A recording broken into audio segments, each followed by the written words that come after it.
afternoon, BY Bryant Jennings. Hey, good afternoon. What's up? What's going on? Champ, it's great speaking to you again. Thanks again for talking to Bayloric TV. Oh, man, it's a pleasure. Always.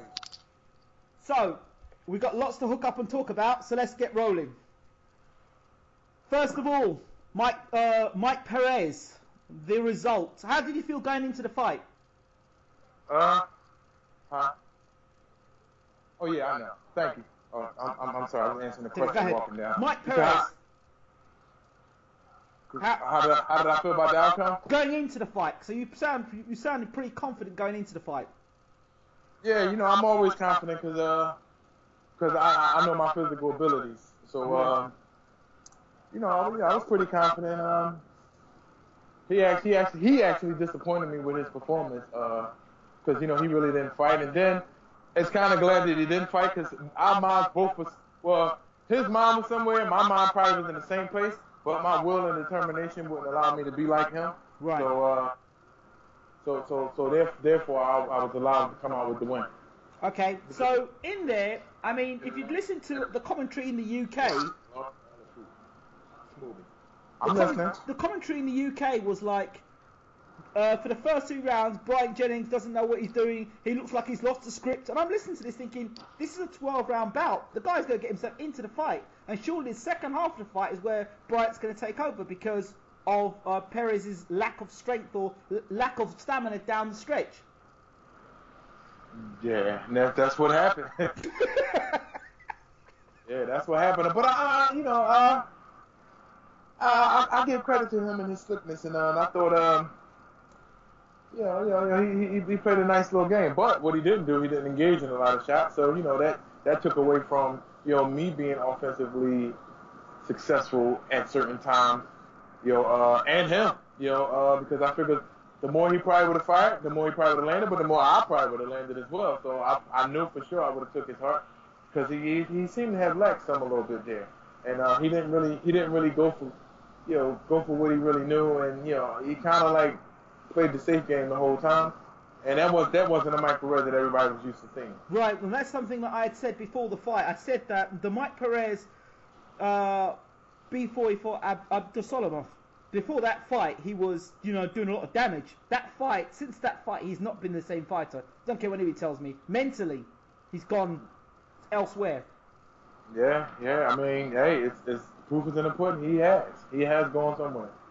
And physically in there were times I was wondering whether, as a heavyweight, Mike Perez's physical strength was giving you issues. Was it giving you problems? No, never, ever. No, it wasn't. And the only reason why I would let him hold, because I'm thinking that the ref is definitely going to, say, okay, that's enough holding. You can stop that now. But, that's the only reason why I would let him hold him. Because, you're not allowed to hold, you're not allowed to clinch in such manner. Thank you. You're not allowed to clinch in such manner. So, I'm leaving it up to the ref to make that decision. But he never really made that decision until, the 12th round, and he actually got he got tired of him doing something. And, he finally did that. But, like, if it's in a fight, if the ref keeps saying, break, if you keep holding it, if you take the point from him, you threaten him with a point, you threaten him to disqualify, you do something, then he's going to stop holding. So, therefore, he really stopped holding. And one thing I know I learned as a human being, not as a fighter, is literally to just not feed into things that people do to try to agitate you purposely. Right. So me retaliating from him holding may have cost me a point. So therefore, I just let it happen, knowing that it's not supposed to happen. But me figuring out a way, I didn't let him get to me. I knew that I was winning. I was like, oh, you can hold me all you want. But when they let us go, I'm gonna fuck you up. Like, you can do. That's it. Like, you keep going doing what you're doing, because you're not. It's not like he fucking me up and then holding me, and then I was like, damn, like that's all he keep doing, pop shotting the shit out of me, and he catching the shit out of me, then holding, and I'm not getting nothing off. The whole thing was I was catching him and he was holding. So it's just like, okay, I scored before you held, so it don't fucking matter. So whether before or after you want to keep holding me after I hit you, that's fine. So before the fight, it was like Bryant Jennings is fighting Mike Perez, and in the UK it was like, because Perez was being trained by David Hayes' trainer, it was like, oh, Mike Perez, this is the fight for Mike Perez to do this is the fight for Mike Perez to do that. And I'm listening and say, hold on a second. this is bias, and anyone in the UK would listen to that the commentary was all about Mike Perez, and it took away a lot of what you were doing. So, you know, and a lot of people say, well, you know what, Perez was doing a lot of holding, Bryant was doing a lot of holding. You know, I don't even know how to hold. Shit, I only hold when I'm hurt. Did he actually hurt you at any point in the fight? Not one point. He didn't. Hey, did you see any highlights of him hitting me? The only time I saw him hit you was when you were against the ropes and he threw that sort of punch after the referee said not to hit you.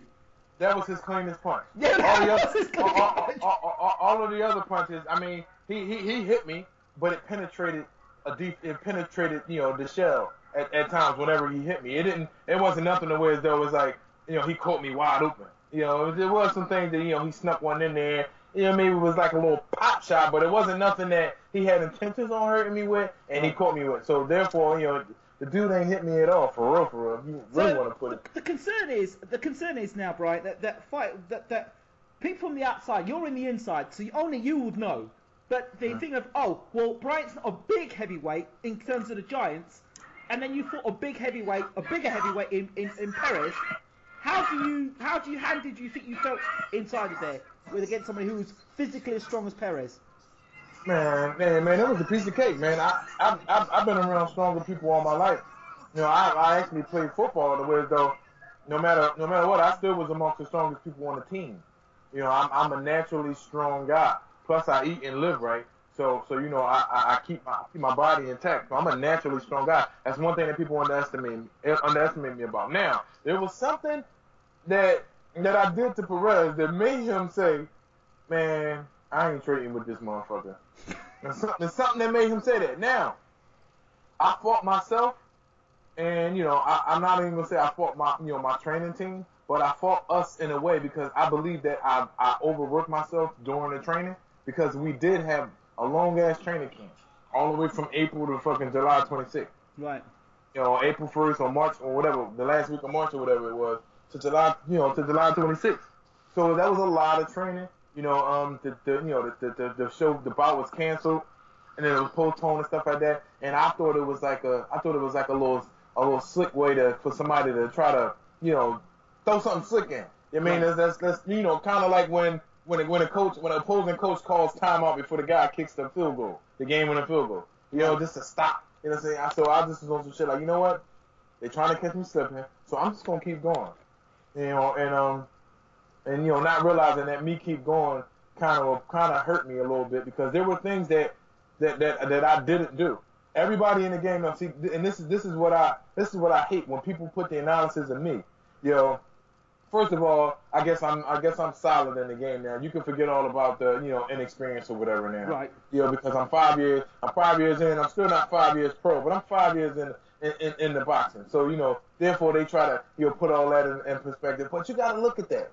5 years in, and I know how to do everything. I just have to put it all together. I have all the tools. I am one of the most versatile heavyweights, natural heavyweights in the game. You have other guys that came up from another weight. Oh, okay, of course. So maybe they've been lower. They've been at lesser weights before, and you know they may be a little more, you know, something at something. But all around, I have it. I can fight big. I can fight small. I can fight. I can run. I can come close. I can fight back and up. I can do all these things, but I can switch southpaw up. Probably better than any heavyweight in the game. You know, only person I know that's just as skilled like that is a Malik Scott. You know, but Malik don't have certain attributes that I carry. Mm-hmm. But other than that, it's like, listen, you got a guy here that knows how to do everything, and they still shit on him. They still talk bad. You know, I read some of the comments and stuff like that, and I just be like, wow. I mean, they say, oh, his footwork is I don't know, footwork. You mean to tell me these motherfuckers that y'all watching got footwork? Y'all need to be fucking shot. These motherfuckers ain't got no fucking footwork. These dudes is flat-footed. These dudes don't know what on your toes mean. How the fuck you gonna talk about judging by somebody's footwork when these dudes can't even move as fast as me with my legs? I mean, I still run a 4.445, and I'm a motherfucking boxer. What's wrong with him? I mean, you know, footwork is cool, but it's just the fact that these people, the first and second of all, I'm fighting the southpaw, so therefore, you know, you can't really do too many effective pivots on the southpaw because you know the way that you're normally used to pivoting, you know, you pretty much pivot into him instead of away from him.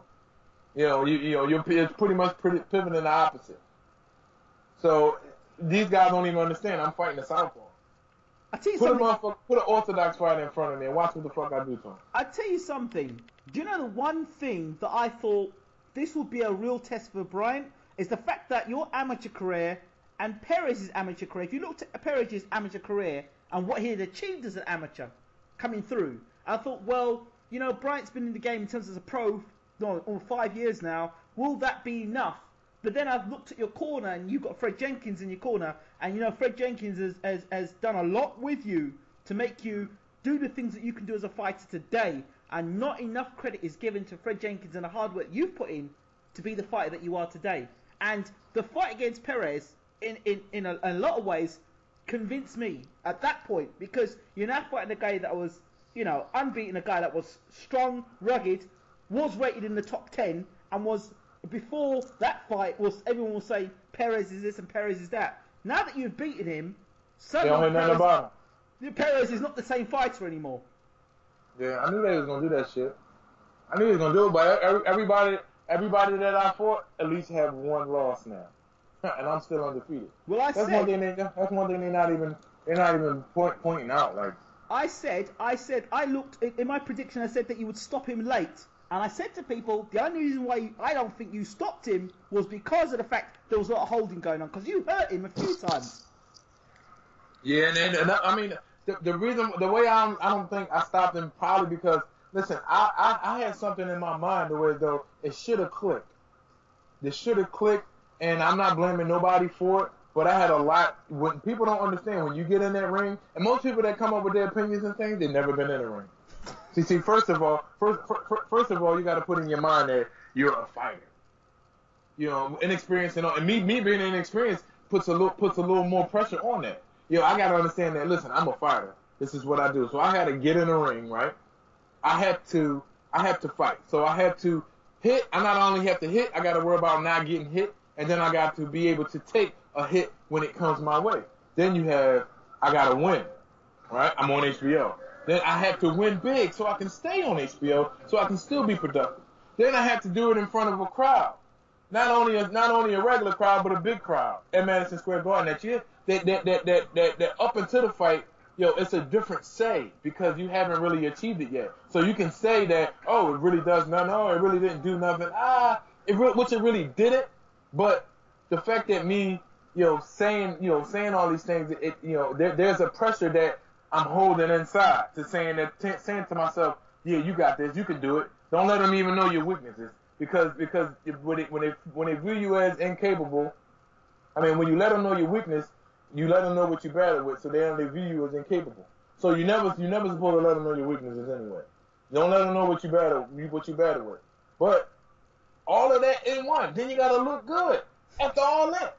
So you're putting all this together. So I had all this in my brain. So therefore, there were some things that, like, damn, if only somebody would have said, yo, do that thing that you do. And I was like, oh, yeah, damn, yeah. I was just in there fucking fighting. It just was like a repetitive thing to where it was like, all right, let me just keep doing this. There were a lot of things that I could have done. So my corner yelled out, switch up southpaw. I was like, oh, yeah, that's right. In my head, I'm like, oh, yeah, that's right. And I switched up southpaw. There was success switching up southpaw, but I didn't stay there because I had already won consecutive rounds, and I'm like, let me just go back to what the fuck I was doing. I'm not gonna switch this up now. I probably should have did this a little earlier in the fight, tried it out, but let me just switch back up because I was winning already anyway. So that's what that was about. Do you think that a lot of the kind of dismissal of you is because you have another American across the road, as they say, in Deontay Wilder, that's knocking all these people out, as I say, a highlight reel, even though maybe the quality opponents are not as good as your opponents? Do you think that's probably the reason why people are kind of downgrading you at the moment? Yeah, because I don't even think they're looking at it as boxing. I stated earlier this month, and I said boxing is 90% business, 5% boxing, and 5% personal. And people are pretty much stepping away from the sweet science. To saying that, when they label guys pound for pound, When those guys that get on that pound for pound list, these are guys that have tremendous attributes in boxing. And you not only have to have one, but you have to have a number of them. You don't have to have all of them, but you have to have a number of them. And only have a number of them, then you'll be labeled as a pound for pound fighter. Now, I believe that one day I will be one of these pound for pound fighters. Why? Because I have various attributes. These guys are one fucking dimensional, and they're falling in love with a one-dimensional person that has never been faced with adversity and has never even been tested. But that's the game. That's the part that they want to love. But you got to remember what you're doing to the sport. You're changing the realm of it. Yeah. That's just like looking at basketball and saying, "Oh, but he ain't got no dunks though. He don't dunk." You're like, who gives a fuck about a dunk? The point, 2 points is 2 points. Whether it's a tip-in, slam dunk, or a mid-range shot.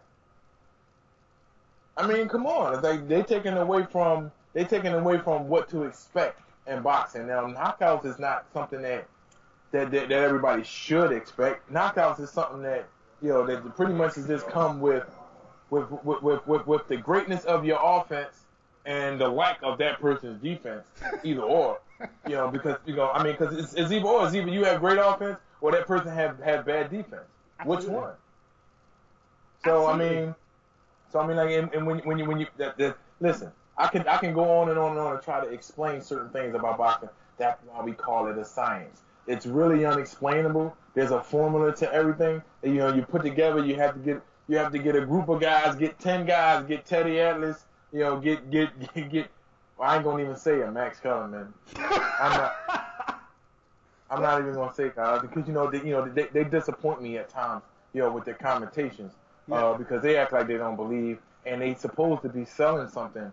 When you're commentating, you're supposed to be selling it. No matter what, you're supposed to say things to keep people watching. Because if they disrespect the two fighters that's in the ring, then the two fighters in the ring will be disrespected by the viewers. Absolutely. Then the viewers would turn the TV off. Then the ratings would just lessen, and they're not going to turn the fucking TV back on. And there goes your fucking ratings. So whatever you do, make it. You're gonna have to lie. Have they ever lied? If they're watching somebody that they don't like, don't they supposed to say, well, I kind of like this kid. I mean, you got to do it for ratings. You got to do it for ratings. So whatever fight is on, you don't sit there and disrespect the fighters because it's something that you've seen, and it's nothing that you've seen that every person would actually agree with. Now, if it's something that everybody can agree with, then say it. But if it's something that that you're seeing, then you need to reevaluate what you're seeing because you're fucking it up. That's why I would recommend that there be a boxer's point of view that's commentating on every major show. When Paulie commentates, he shuts the other guys up sometimes because the other guys never been in the ring. So he can give a fighter's perspective and really prove a point to what to what they're trying to say against. He'll prove the point towards it. And same thing with Andre Ward. If Andre Ward wasn't the commentator on my Spilka fight, then I think that that Jim and Max probably would have went crazy because I had a strategy that was very strategic that people don't even know. They can't even look behind the point of thinking. It's something in my brain. But Dre knew. Dre was like, he came in plenty times and he said, no, I think it's because of this, because of that. So he was actually schooling them, because they don't know. Only thing they know is what they see. And when you only can tell certain things what you see, but you can't. If you can't feel it or if you've never felt it before, then you can't really give a deep analysis on it. You can only give an analysis of what each person views it when they look at it, not because they don't know how it feels to be in the ring. So I guess you've had a good long think about what's going on. Do you feel that you have to change your style in any way to suit this, or do you feel that you will remain the fighter that you are and time will determine how great you'll become?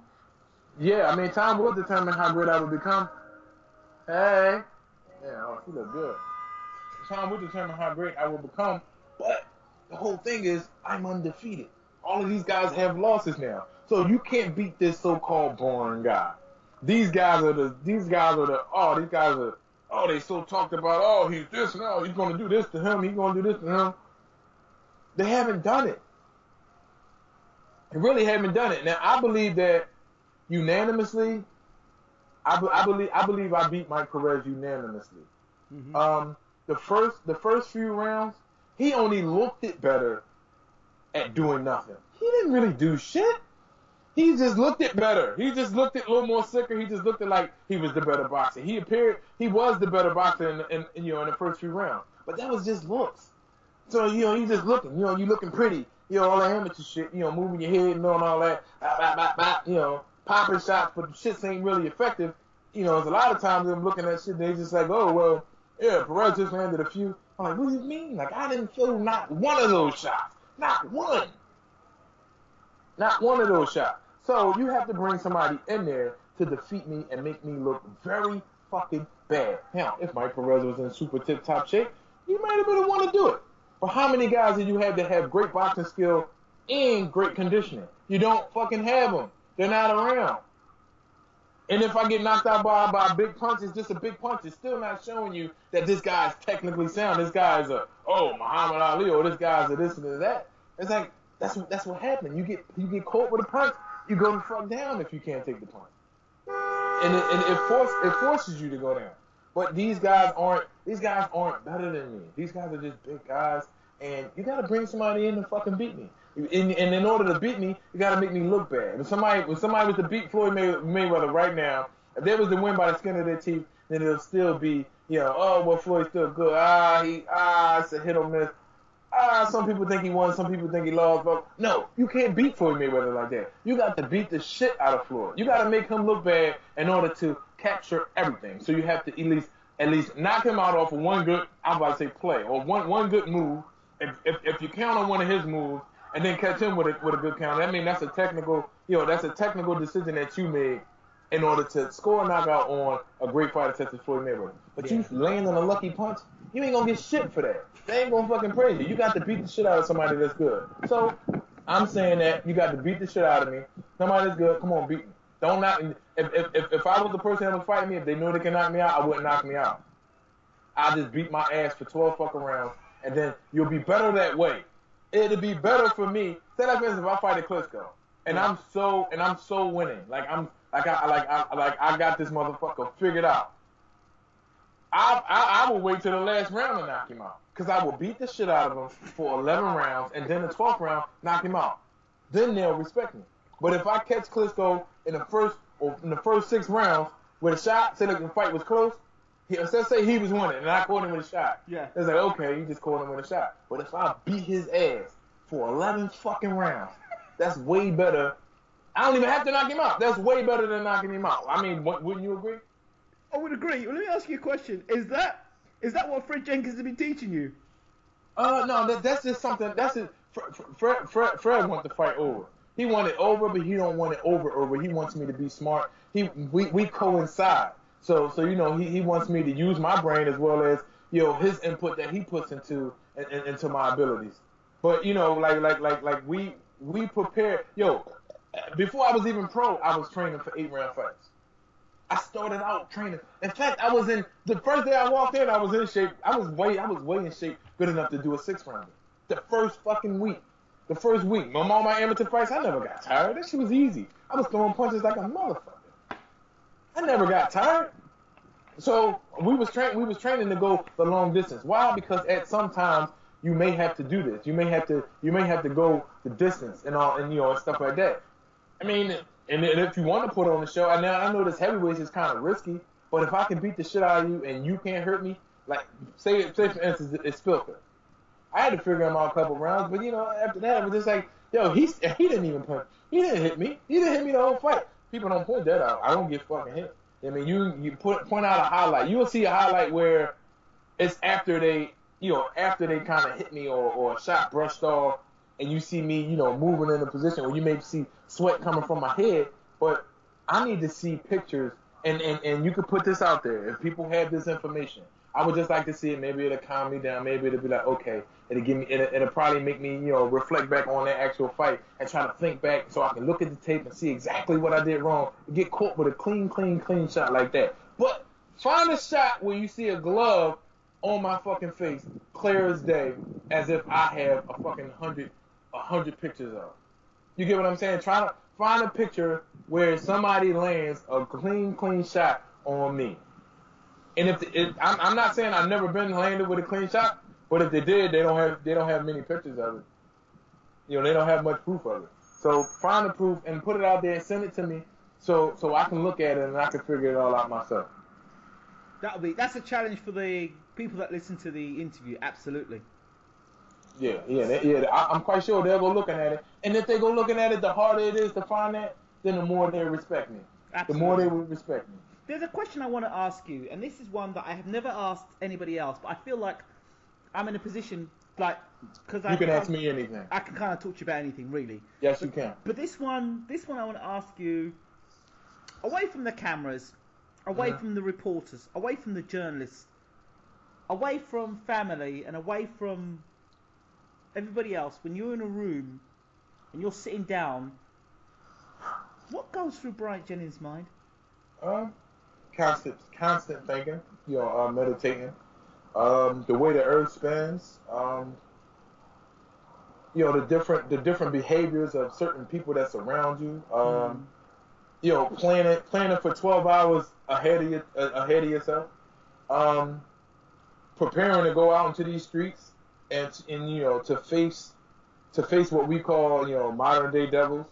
The faces of evil. These people that's out here that just want to hurt you. Weeding out the good and the bad. Keeping a smile on your face. Thinking of things to stay happy for. Thinking of things to stay blessed and to stay blessed about and just constantly just like walking the road. Like most people think that it's easy to walk this path. And I'm not no perfect man at all. Like, it's fucking hard as shit. It's just like when you looking and you see things that are tempting, or you seeing opportunities that are not as good, but they seem good. Some negative or some illegal opportunities that may land you what you think you want. You have to fight that all the time. And you have to fight people off of you. I have to fight certain women off of me. Certain women that just be like, okay, she looks nice, but is she for me? And when I mean is she for me, don't mean that we're going to be together. No, is she for me to even engage or entertain? I'm still learning about a lot of things to this day. There was a situation a couple weeks ago to where though I learned about something to where though I need to really stop entertaining things because me entertaining almost could have got me in some shit. Yeah. That I would have had to I definitely would have got myself out of, but. It wouldn't have been good for Bryant Jennings. So, I mean, I'm in this position right now, and this is a lifetime thought of me, wanting to be successful. And the way I feel as though I'm successful because I have my clear mind, clear thinking. And I don't drink, I don't smoke, so therefore I don't get high, I don't get drunk in order to pass reality. I face that shit. So facing reality is something that 85% of the world can't do. Anybody that gets drunk is not afraid to face reality, but anybody that gets drunk doesn't 100% face reality. You got to look at that shit. They face reality. They say, "Oh, I'm feeling down. Let me grab a bottle. I'm feeling fucked up. Let me grab the weed." So it's just like, okay, when these people can't face the fact that they're feeling fucked up. When I feel fucked up, I say, all right, let me sit down, let me think. You grab a drink of water. Water don't induce your fucking, anything that you're actually feeling is water. Water is just fucking water. But I face reality with my problems. Most people, they get drunk and they get high to face the problems that they go through. But me, I sit down and I face that shit. So it got to be something special there. It's interesting you say that. Now, facing problems, facing the challenges ahead. HBO, the contract, being on HBO. I'm not in a contract. I'm just, fight by fight. Okay, so being on HBO, I mean, so you're on you are a fight by fight contract with HBO. Fact of the matter is, however you look at it, you're on HBO. So yeah, shout out to HBO. Definitely shout out to HBO. Now, as you're moving up the ranks, not so much in the boxing realm, but really moving through the ranks, trying to better your own life and your lifestyle and achieving the things that you want to achieve.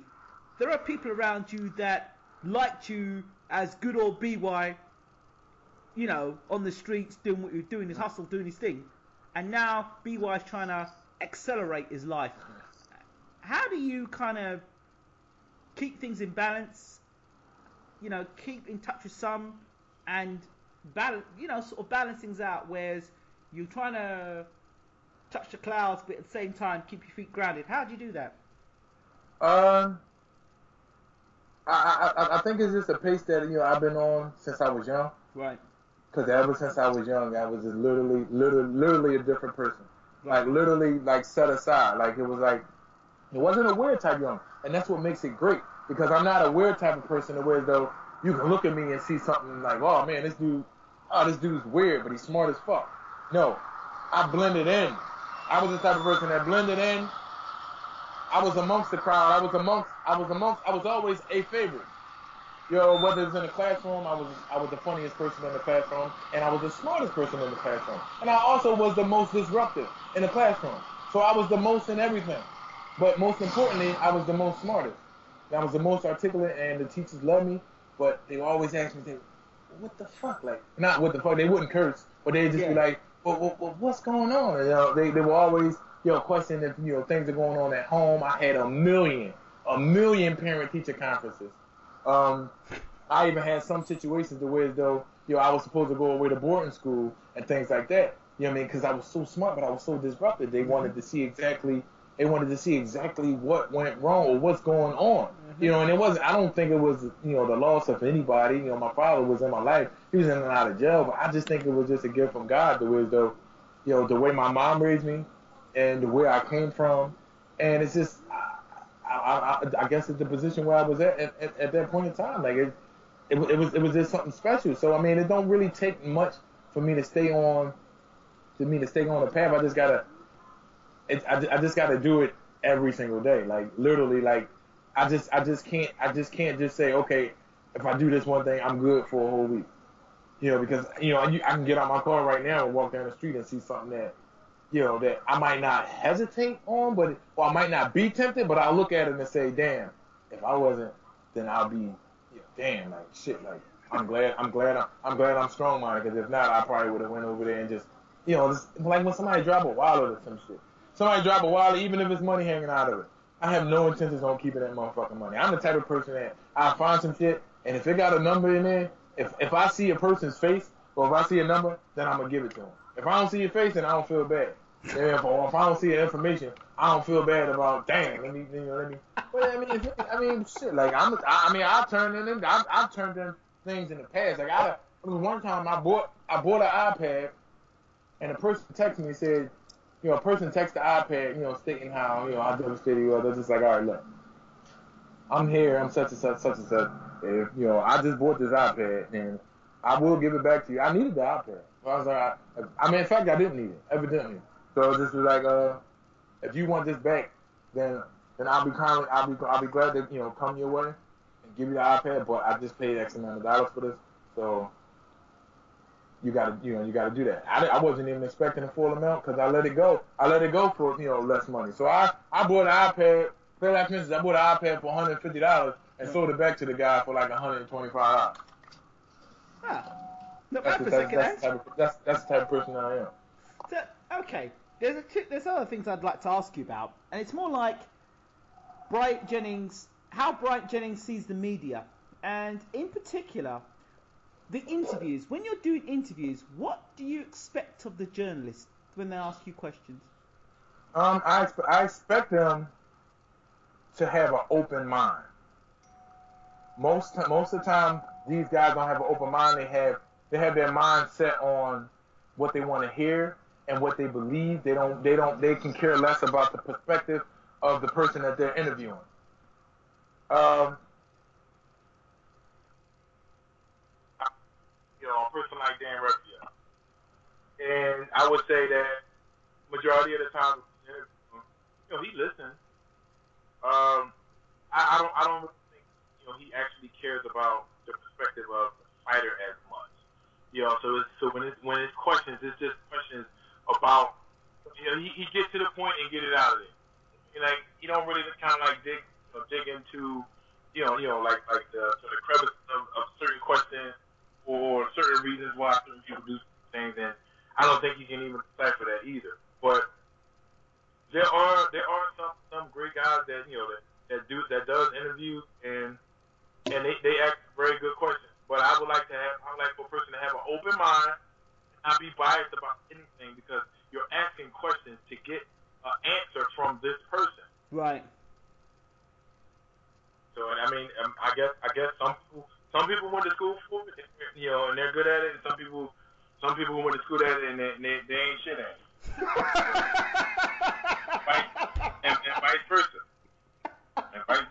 So. Right. But yeah, I don't think a lot of people even understand what they're asking. Like, and then sometimes like when people ask me now, they'll say, "How did I get in the box?" And I'm like, I'm quite sure that's around the internet a million times. You gotta find a question that you feel as though that nobody has ever asked this guy. I mean, of course you'll have the questions that everybody's asking at one time. Let's say like if you're questioning a certain event that just happened. How did you feel in the fight? Okay, you can get that question asked a lot of times, but certain questions. Okay, well, where are you from? What the fuck you mean where I'm from? Man, there are questions that need to be, that need to be dismissed immediately. So it's like, don't even ask that question. but an interesting interview is asking questions to where though I can open up my mind and I can answer them correctly. Because it's like, who wants to answer? I can answer a question easy. Oh, how'd you feel about the fight? Oh, yeah, well, I feel as though I could have done better. Yeah, and that was it. Well, I'll do better my next fight. Next question. I mean, I give great answers. And most of the writers say I talk too much, but the shit that I say is not to be read, it's to be heard. You know what I mean? So it's just like this shit you need to sit down and you need to listen to. You know what I mean? It's like or whatever I say. If you're going to write it down, it needs to be a huge article, or just write a fucking book. Because I got a lot to fucking say. I didn't just get here by just getting here, by just doing this shit. This shit is something special that I have that got me to this point. So when you ask me a question, and at least I can fucking articulate and bring back points on how I got here. Most motherfuckers don't even know how they got here. They don't even know where they at right now. This is why I love, and this is why I'm always chasing you for interviews, because you know what? The journey, since we did our first interview, Brian, to now, I mean, in terms of the way you've expanded, but I guess because we've kind of built a relationship now, but it's like the way you've expanded as an individual, and some of the things we talk about, like some real science you're talking there, and I guess how you talk is how you fight. Yeah.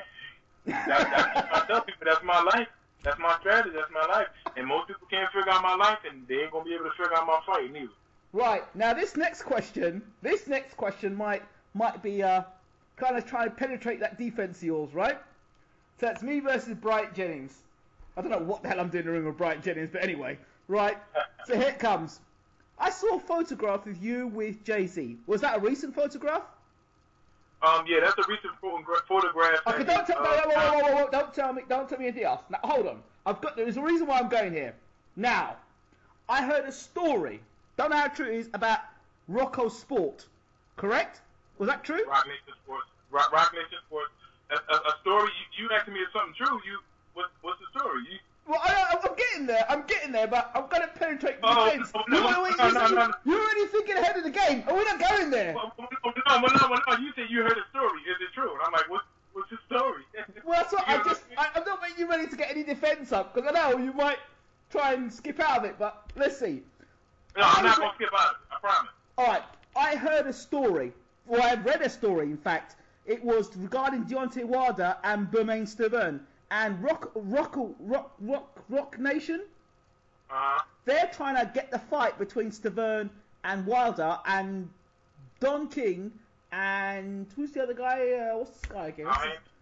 Al Heyman. Yeah, Don King and Al Heyman don't want that to happen. And Al Heyman and Jay-Z had some beef previously because of Beyonce, blah blah blah, whatever. But at the end of the day, they don't want Rock Nation to get that fight, win the bids for that fight. So they basically, first of all, Al Heyman pulled out Peter Quillen from fighting, from having his WBO title because Rock Nation were trying to get involved with that, and now they're trying to get involved with Bermain Stavern and Wilder turned down $2 million reportedly. So the question I was going to ask you is, I saw you with Jay-Z, and I'm thinking, right, this ain't about the BY singing with Jay-Z, is it? Or is this really more about some other deal, or is it just a, Jay-Z, what's up? I do like that one. That's a good way to put that. Well, I'm a very self-marketing person. I know that. I get around. Oh yeah. And me and Jay-Z, Jay-Z's actually, he watches my fights and through us conversating and things like that. Then, he let me know that he watches it. And, he's an idol of mine. I respect his music. I respect his hustle. I respect everything about him. So, so therefore, I mean, the picture with me and him, that just so happened to be. But, he is trying to get into boxing. Yes. And I don't know. Maybe he is interested. But it wasn't my place right there to to get into that because it was kind of quick. It was like, all right, I didn't really want to, Yeah.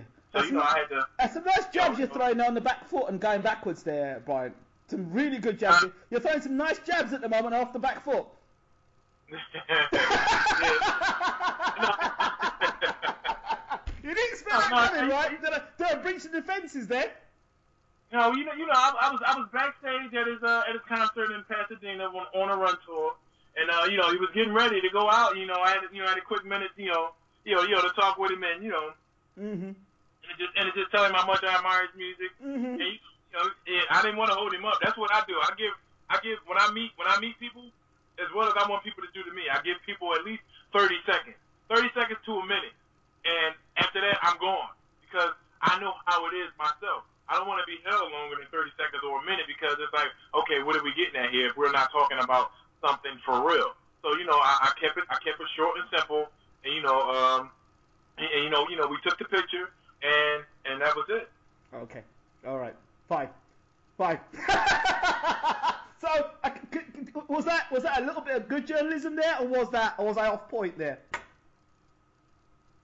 It's something to think about. He is into boxing now, and I am, the top, one of the top boxers, and that's simple. That's easy to figure out, to think that, that's what that was about. So, let me throw who knows, man? Maybe I'll try to do something in the future. I don't know, but I got a team already, so, let me throw something else at you. NBC, right? I had a hunch about something, just a hunch, because I kind of spoke to somebody else, and I thought, 1 and 1 makes 5. NBC, Al Heyman, national television, contract, free TV, stable of fighters on national television. David Haye potentially signs with Al Heyman as one of his new acquisitions, fights at NBC TV. How does that sound? Yeah, shit. I was like, damn, whatever happened to main event? That's what I'm hearing. Some stories about NBC and Al Heyman, and he's got the money to do it. Yeah, but do they put a story out there, main event? All I heard is NBC is trying to get boxing back on national television, basically, so you wouldn't have to pay him to watch his fighters. They had it with NBC though, right? They the ones who started it up. Yeah. So what now? Okay, so maybe Al Heyman has some dates and NBC has some dates, but I guess it's a good thing, because it's another network opening up to the sport of boxing. So now you have the Fox Sports, and you have the NBC Sports, HBO, Showtime, ESPN. Hey, I guess that's a good thing, though, right? Yeah, absolutely a good thing. How does the return of David Haye, what does it do for you in terms of your career? Is it a fight you could see in the future? Yes, that's definitely a fight I could see in the future. If he gets back up to the top, which he would, because he's a technical person. And a lot of these guys are just, they're not technical, so they can't really. They can throw a punch, but they can't get away from one either. Okay. So I mean, they will. Hey, as long as he stays in shape, then he'll be around. He'll be around, and I think he's one of the people that that'll help me showcase some skill if he fights when he fights. It's good people like that. I know a couple people that that'll give me a good run at it. It'll be a good fight with. But like if most guys, it's like if they're not gonna fight, then the fuck it's gonna be what it is all the time because they scared to punch. So one of the trainers that has a lot of there's two trainers that got a lot of respect for you. One being Peter Fury. He said it a few times that Bryant Jennings is a hell of a fighter and very technical. So there are people out there watching you. Yeah, that's a great compliment coming from a guy like Peter. He's a very knowledgeable person in the boxing world. He's done a great job with with Huey and Tyson, and he's doing a great job with so far. I heard with Steve Cunningham. Eddie Chambers. And I'm waiting to see him fight, and he's a well-respected guy in the game. Finally, who are you going to fight next? Or is there any? Do you know when you're out fighting next? No, I guess the winner of Severn and Wilder. If that fight goes ahead. Yeah. So you would. So if you were to look at the two styles, I mean, we know Wilder's a big puncher. He says that is more to him than that. Severn, I think a lot of people are sleeping in Severn. I looked at the way he took apart David Price and Helenius in the amateurs, and a lot of people are sleeping on Severn's ability to get inside against the bigger guys. Yeah. How do you look at the two guys in terms of contrasting styles and for that fight? I mean, I look at Deontay Wilder as the same as a David Price, right? And a Robert Helenius. I used to think Helenius was so fucking vulnerable. It's a shame. To where though I literally wanted to fight him right after I fought Sergey, because I'm thinking like, wow, like my fight with Sergey was better than his. Right. And he was up there. He was top 5 at that time, and I'm just looking like, well, I want to be top 5 too. So I want them to see what the fuck I can do. And I wanted to fight him, and I also wanted to fight another big guy. But these big guys, they're not active. They're not a Vladimir. So Vladimir is a big active guy. Well, when he can be, in his day, I guess. Now he don't really have to be that active, but he's the active guy. He will throw punches. He will throw, the old Vladimir. But I mean, he will fight. But these other big guys, they don't really have it. So them getting beat by smaller guys, to me, that's expected. And I really don't have no respect for these big dudes, and I don't even know why they rule in the damn world.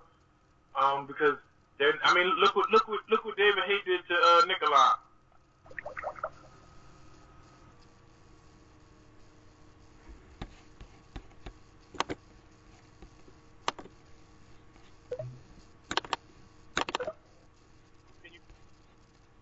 Can you?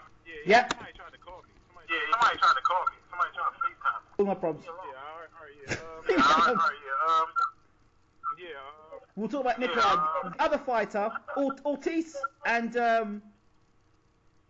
Chagayev. Why don't you go down the WBA route? Oh no, I am. I'm ranked number 2 in the WBA. So that's another fight. But how does Ortiz get ahead of you then in the game? He maneuvered his way around, and I was supposed to fight Ortiz, but he chose somebody else. He chose somebody else at first, and then that didn't fall through, and then they came around acting up again. But we had already locked it in with Mike Perez. Okay.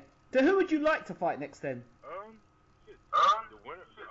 My next fight fight is going to be for the title. What title it was for, but it's going to be for the title. Hold on. You don't get, even if it's the IBO title. IBO, what the fuck is that? That's what I'm saying. You see, you think of what title is. We're talking about the universe here, and you'll say intentions, any title. Well, no. So, intentions, brother, intentions. No, a world title. No, a world title. Right, okay. WBO, WBC, or WBA. Which one? Who do you really want to fight? If you could say tomorrow, Bryant, pick a man you can fight tomorrow. Which one? No politics. Nobody saying you can't fight this one. No trainers jumping involved. Who do you want to fight? One man. Vladimir Klitschko. For 2 reasons. One reason. Go ahead. One reason is, I'm gonna give a win and I'm gonna give a lose perspective. The fact that I win is to show them that I can do what I say I can do. Right? And the fact if I lose, then it'll still open up some eyes to Vladimir's weakness. So whether it's a win or loss, I will expose some of Vladimir's weaknesses. Okay. And he's the top dog. He's the top dog right now. Why would I name somebody else? They can fuck around and be like, oh yeah, we gonna fight tomorrow. I can make that happen. We gonna fight tomorrow night. Nah, fuck that. I want to talk to Vladimir. Send me over there. Only for the simple fact that I don't have. And most people always say, well, why you gotta be yelling out Klitschko? Just because I don't have no respect for nobody else. I don't have no respect in anybody else as an opponent because they don't stand for nothing. A lot of these guys, they're in the same position as I am. No offense to any of them by me saying I don't have any respect for them, but they don't have nothing that I want. We all trying to get the same thing. So why waste my time? With yelling out with them and just let's just go for the top. Because if anything, if I had a name to pick, there wouldn't be one to pick other than Vladimir. Who could somebody say that I should fight like? Well, the obvious name they'll pull up. The obvious name they'll pull up is the guy across the road from you. Yeah. That's the only guy they would say it's the guy across the road from you, which is Deontay Wilder. That's the only one that they'll attach your name to because you're both Americans. Yeah, but if it ain't for a title, then there's no point, is there? He can kick rock. Going for the title. If it ain't for a title, he can kick rock. So if he were to beat Stavern, his first defense would be against you? Yeah. His first defense would be against me. How do you negotiate that? How does that happen? Is it your promoter that makes that happen? Is that your manager that makes that happen? No. Is it a buy-in kind of thing? What is it? No, the fight with me and Perez was the mandatory for that. Right. So I have that position. It's in right. If it ain't, I'm gonna fuck somebody up.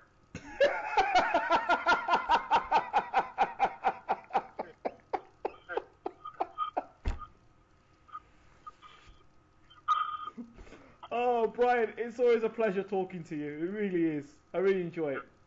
And I hope the guys that listen to the interviews listen to what you've got to say and the knowledge that you're putting across. Because you spoke a lot of sense tonight or today, and it's refreshing to hear fighters talk with such openness and such truth. It's easy to get sound bites. Very easy to say, well, I'm going to do this, I'm going to do that, but you've been very refreshing tonight. Thanks, man. I'm just trying to make a way. This the road that the guy put me on. And I'm just trying to walk it. I'm just trying to walk it and stay on it. I didn't ask to be no boxer. And that's real. Really didn't ask to be here. They wanted me here. I'm here. I'm gonna show you how to do it. Do you have a message for your fans? I like to shout out all of my fans, all of the Bryant Jennings fans across the world. Keep believing in me. What you believe of me is true, and I will prove it by all means. And all the ones that don't believe in me, you can either get the finger, or you can just jump on board, or you can just be neutral and just keep your words in mouth.